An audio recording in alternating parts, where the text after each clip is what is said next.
මෙන්න මේවා හොඳට ඔළුවට ගන්න පිංගතුනි. කවදාක්වත් කිසිම පුද්ගලයෙකුට ණය වෙන්න එපා.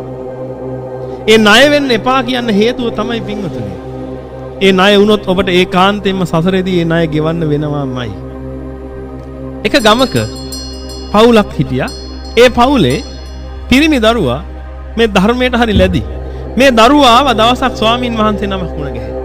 උන්වහන්සේගේ ධර්මය අහලා උන්වහන්සේගේ රේ පැහැදිලා ඉන්නකොට උන්වහන්සේ කිව්වා උන්වහන්සේ යමක් දැක්කා සමාධියට. දැකලා කිව්වා දරුවෝ තාත්තා මැරුණා නේද? ඔව් ස්වාමීනි තාත්තා මැරිලා දැන් අවුරුදු ගාණක් වෙනවා. අවුරුදු 2-3ක් වෙනවා. දරුවෝ ගමේ කඩයක් තියෙනවා නේද? තියෙනවා ස්වාමීනි. ඔබ නිකමට ගමේ කඩේ මුදලාලිගෙන් අහන්න තාත්තා කොච්චර මුදලාලිට ණයද කියලා. අහලා තාත්තා ණය නම් ඒ ණය ගෙවලා දාන්න. ඉතින් දරුවා බොහෝම මේ හාමුදුරන්ව විශ්වාස කරනවා. මේ දරුවා ගියා ගමේ මුදලාලි ගාවට. ගිහිල්ලා ඇහුවා මුදලාලි අපේ තාත්තා ඔබතුමාට ණයයිද? ඒ වෙලාවේ මුදලාලි කියනවා අනේ ඔව් පුතේ මේ ණයක් තිබුණා මං ඕව ගණන් ගන්නෑ. එයා මගේ යාළුවෙක් නේ. නෑ මුදලාලි. තාත්තා කීයක් ණයද කියලා මට හොයලා කියන්න. ඒ වෙලාවේ මුදලාලි අර පරණ පොත් පෙරලා මෙන්න මෙච්චරක් ණයයි කියලා. මේ දරුවා ගෙදර ගිහිල්ලා ඒ සල්ලි අරගෙන ඇවිල්ලා මුදලාලිට දුන්නලු. මුදලාලිලත් හරි සතුටින් මේ වගේ දරුවෝ ගැන.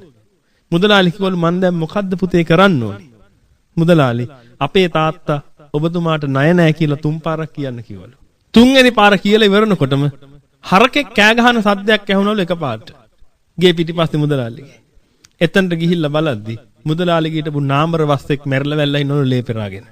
මේ සිද්ධිය දැකලා බොහෝම කම්පණයටපත් වෙලා ගිහිල්ලා හාමුදුරන්ගෙන් ඇහුවලු මේ දරුවා හාමුදුරනේ මෙන්න මෙහෙම දෙයක් වුණා කියලා. ඊට පස්සේ කිව්වලු දරුවෝ ඒක නිසා තමයි මම ඒක කරන්න කිව්වේ.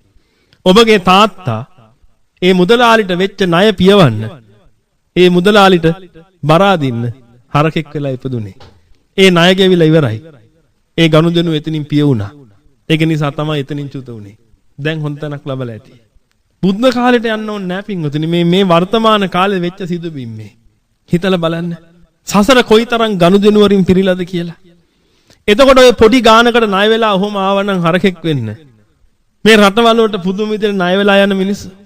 රාජ්‍ය දේපල හුරා කන මිනිස්සු. මේ මිනිස්සු මේවා දන්නේ නැතුව පින්වතුනි කරන්නේ. අපි හොඳටම දන්නවන්නේ අපි රජයේ රස්සාවක් කරද්දි මොකද කරන්නේ? ඔක්කොම කොළ ටික ළමයින්ට ගෙනත් දෙනවා. ඔෆිස් එකේ තියෙන කොළ ටික ඔක්කොම ළමයින්ට ගෙනත් දෙනවා ගණන් හදන්න. පෑන් ටික ඔක්කොම ගෙනත් දෙනවා ගණන් හදන්න. නේද? ඔෆිස් එකේ තව මොන හරි දෙනවා ඒකත් ගෙදර ගේනවා. ඒ අපේ ස්වභාවය. කමක් නැහැනේ රජේනේ කියලා ගේනවා. බලන්න කවුරුත් නැහැනේ. පින්වතුනි එක පුද්ගලයෙකුට ඔබ ණයක් සිද්ධ වුණා නම් ඒක ගෙවන්න වෙන්නේ ඒ පුද්ගලයාට විතරයි. නමුත් ඔබ රජයකට ණයක් සිද්ධ වුණොත් ඒ රටේ ඉන්න සියලුම පුරවැසියන්ට ඒ ණය ගෙවන්නම වෙනවා. ඉතින් කවදද ගෙවලා ඉවර කරන්නේ? හොඳට හිතලා බලන්න. මේ සසර පින්වතුනි හරිම භයානකයි.